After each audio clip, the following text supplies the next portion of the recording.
The Lord be with you. And with your spirit. A reading from the Holy Gospel according to Matthew. Glory to you, O Lord. Jesus said to his disciples, "If your brother sins against you, go and tell him his fault between you and him alone. If he listens to you, you have won over your brother.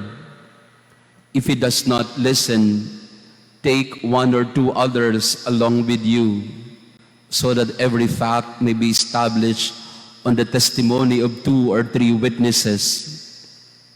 If he refuses to listen to them, tell the church.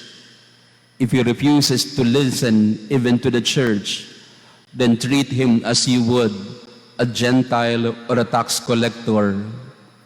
Amen, I say to you, whatever you bind on earth shall be bound in heaven, and whatever you loose on earth shall be loosed in heaven. Again, amen, I say to you, if 2 of you agree on earth about anything for which they are to pray, it shall be granted to them by my heavenly Father. For where 2 or 3 are gathered together in my name, there am I in the midst of them." The Gospel of the Lord. Praise to you, Lord Jesus Christ. For where 2 or 3 are gathered together in my name, there am I in the midst of them. Sa ating ebanghelyo ngayon, tinuturo ni Jesus ang kahalagahan ng sama-samang pananalangin, na tayo ay tutungo sa Ama, hindi lamang dala-dala ang ating mga sariling pangangailangan. Sa halip, tayo ay dumudulog sa Diyos bilang isang pamayanan, sama-sama sa ating mga panalangin at sama-sama din sa ating paghain ng ating mga pangangailangan. Sa mga panahong ito, lagi nating naririnig ang dalawang salitang ito, na bagamat magkaiba ay magkaugnay. Sinasabi lagi sa atin, alone together. Alone sapagkat tayo ay nasa kanya-kanyang mga tahanan, sa quarantine, but together sapagkat kahit tayo ay pinaglayo ng distansya, tayo pa din ay magkakasama. Tayo, halimbawa sa mga oras na ito, ay magkakalayo, kanya-kanya ng tahanan o ng lugar na pinaglalagian, pero nagkakaisa tayo ng puso, ng diwa sa panalangin. At pangako ni Jesus, merong 2 o 3 na nagkakatipon sa kanyang pangalan, naroon siya sa kanilang piling. At ito ang pinanghahawakan natin sa mga panahong ito, na bagamat tayo ay magkakalayo, ngunit sa pagkakaisa natin sa panalangin, nasa atin ang Diyos.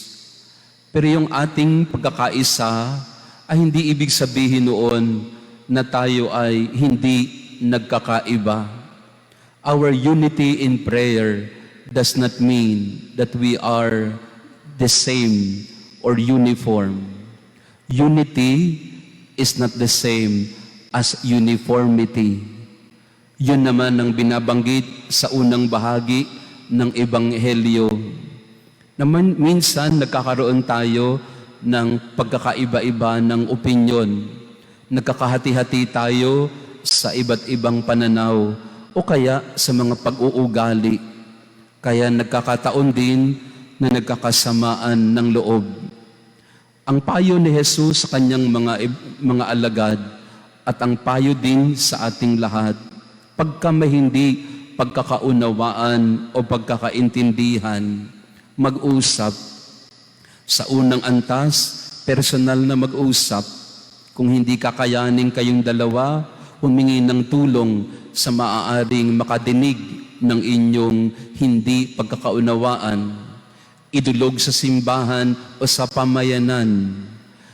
Ang sinasabi ni Jesus ay ang ating pagkakahati-hati sa opinyon o sa paninindigan ay hindi dahilan para hindi tayo magkaisa. Unity is not uniformity. Unity can be achieved in the midst of diversity and because of diversity.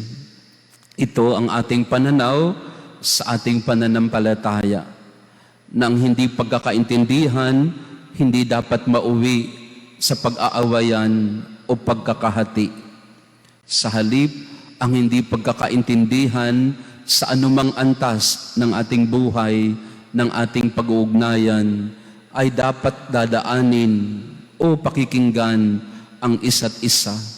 Mag-usap, magpaliwanag, buksan ng puso at isip, intindihin, unawain kung saan nanggagaling ang iyong kapwa. Ito ang ibig sabihin din ng sakramento ng kumpisal, na may mga bagay na tayo'y nagagawa na hindi nararapat.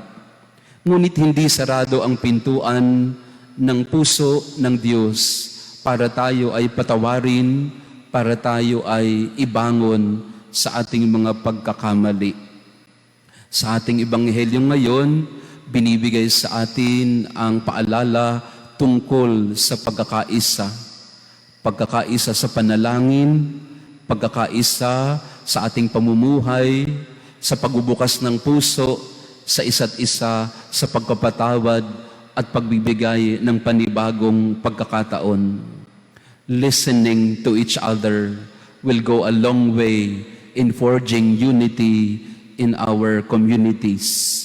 Kaya sa misang ito, ipagdasal natin na tayo nga ay tunay na magkaisa sa ating pananalangin at sa ating pagtutunguhan ng may kababaang loob at pagtanggap sa pagkakaiba-iba.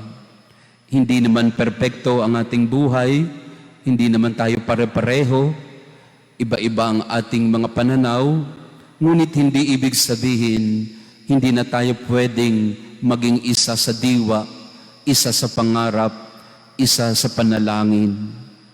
Where 2 or 3 are gathered in my name, Jesus says, there am I in the midst of them. Humingi tayo ngayon ng tulong kay Jesus na tayong lahat ay pag-isahin niya, bigkisin niya ang ating mga puso at isip at sa kabila ng ating mga hidwaan, sa kabila ng ating mga samaan ng loob, tayo ay gawin niya at tipunin niya bilang isang pamilya, bilang kanyang simbahan.